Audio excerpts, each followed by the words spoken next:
upon is not going to be a future worth living in. What is required to fix it is for people to re-establish themselves as human beings and get back in touch with their humanity.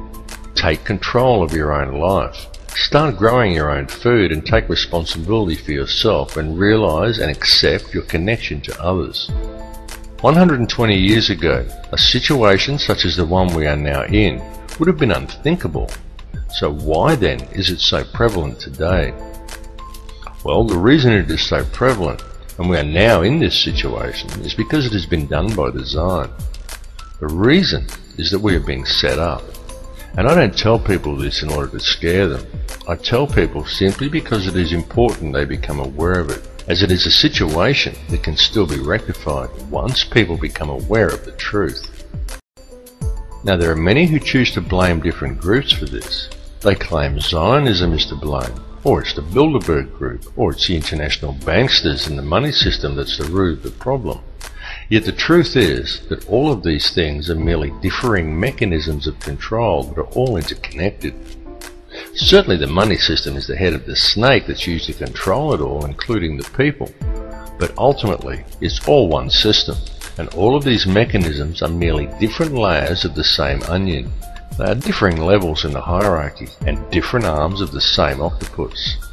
Both Zionism and the money system and any other visibly secret organizations are merely playing their own specific part. This conspiracy runs very deep. It goes back to ancient Egypt and even beyond. Step back and just look at the bigger picture. As I've repeatedly said in other films, there is a ruling bloodline that exists on this earth. It is very old and it has always ruled the earth. It is to this bloodline that the Bavarian Illuminati appears to have allied itself with some 230 years ago. This ruling class is known by many as the Sun Cult, and there is good reason for this, as it still carries out its ritualistic worship of Amun-Ra in the world today. It does this in full view and has even hijacked other faiths to do it. Unbeknownst to the members of these religions, one purpose in doing this is to use these people to help channel the energy required to control this reality.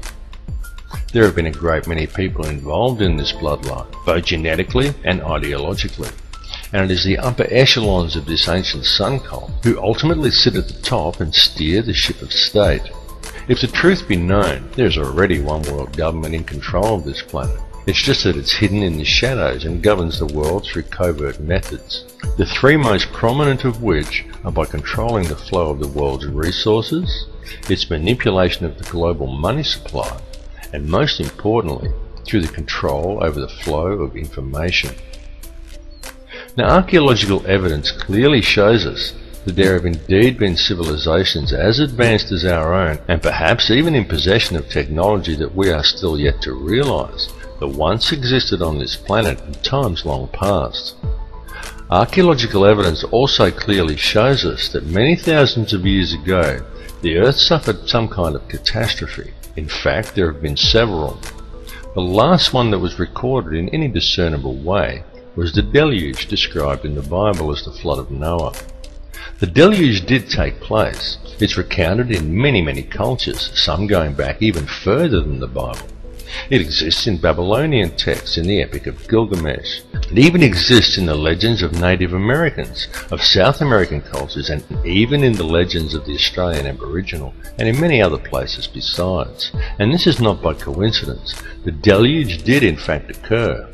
At the time of the deluge, or possibly even in the catastrophe preceding the last one, there was indeed an advanced civilization that existed on this earth, and during one such catastrophe, technology was lost. Not just civilization, but actual hardware and important scientific records. It has been a painstaking process for those in control to regain this technology, and we have been allowed to breed in order that it may be recovered, and the control over Earth's resources is again secured by those who control this world. They have used us as the power to achieve these ends. Those who belong to this ancient cult are the keepers of the hidden knowledge, and these people understand that if you can control the emotions and belief of enough of the populations, you can control the entire species and quite literally create whatever reality you desire, and they have used our energy to create the world we now inhabit. The key to addressing this situation is to understand your own potential and understand the true nature of energy, vibration, and of frequency. Everything that exists in this reality consists wholly of differing frequencies of energy. The expression of every frequency that exists as every son-daughter, and every son-daughter that exists in creation is consciousness. The Creator is consciousness, and every soul in projection in this reality is an expression of that consciousness. Consciousness through creation is universally the same and is pure Christ consciousness. Christ consciousness is the key. Once you get the picture that Christ consciousness, rather than the doctrines of institutionalized religions, is what it's all about, you understand everything about what's going on.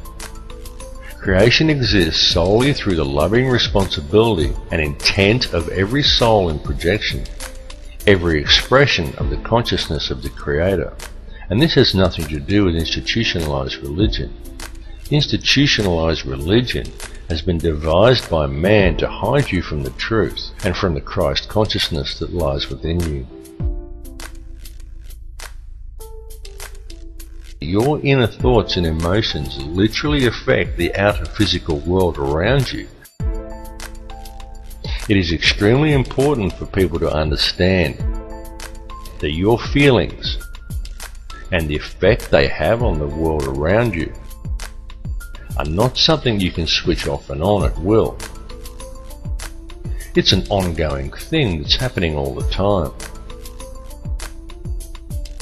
Every conscious moment of your life, you are communicating with the energy field around you, and every moment you are quite literally shaping this physical reality with your thoughts and your emotions and the energy you are releasing through them. Many people find such information to be somewhat discomforting, because with the understanding that your inner thoughts and emotions literally affect the outer physical world around you comes a great responsibility. How will you accept this responsibility? How will you now choose to live your life in the realization and true understanding of what energies you are putting back into the matrix for others to draw upon, and of how these energies, created by the choices you make, are literally shaping the physical world around you? Jesus was a Christ-conscious triune being in a projection. You are a Christ-conscious triune being in a projection, a thought in the mind of God, a manifestation of the expression of Alpha and Omega. The difference is that Jesus knew it, while most other people haven't figured it out yet. Every person living within this three-dimensional reality lives a completely illusionary existence. What man considers the ordinary events of everyday life on Earth have no counterparts in the higher realms of awareness. Every person dwelling on the Earth today is a living Christ triune being, subject to the third-dimensional mentalized illusion of this material plane. On Earth, each of you has 5 lower outer senses and 105 higher or inner senses you cannot normally access. Because of this, you are only able to perceive a very narrow bandwidth of this reality, and the way to unlock these higher senses is to understand the one law that governs this reality. There is only one law, and that is the law of absolute and unconditional love and service to the creation for the Creator. Evil is doing in practice the opposite of what you should be doing in principle. The reason is simple: disharmony is the result. What is thought of as evil is, quite simply, the presence of disharmony through acting in opposition to the one law. Evil is a choice, and the so-called battle of Armageddon that those of a religious persuasion are waiting for is, in actual fact, already being waged. It is a battle of energy that is being fought in a higher realm. It is a battle that is being fought on all levels, both spiritually and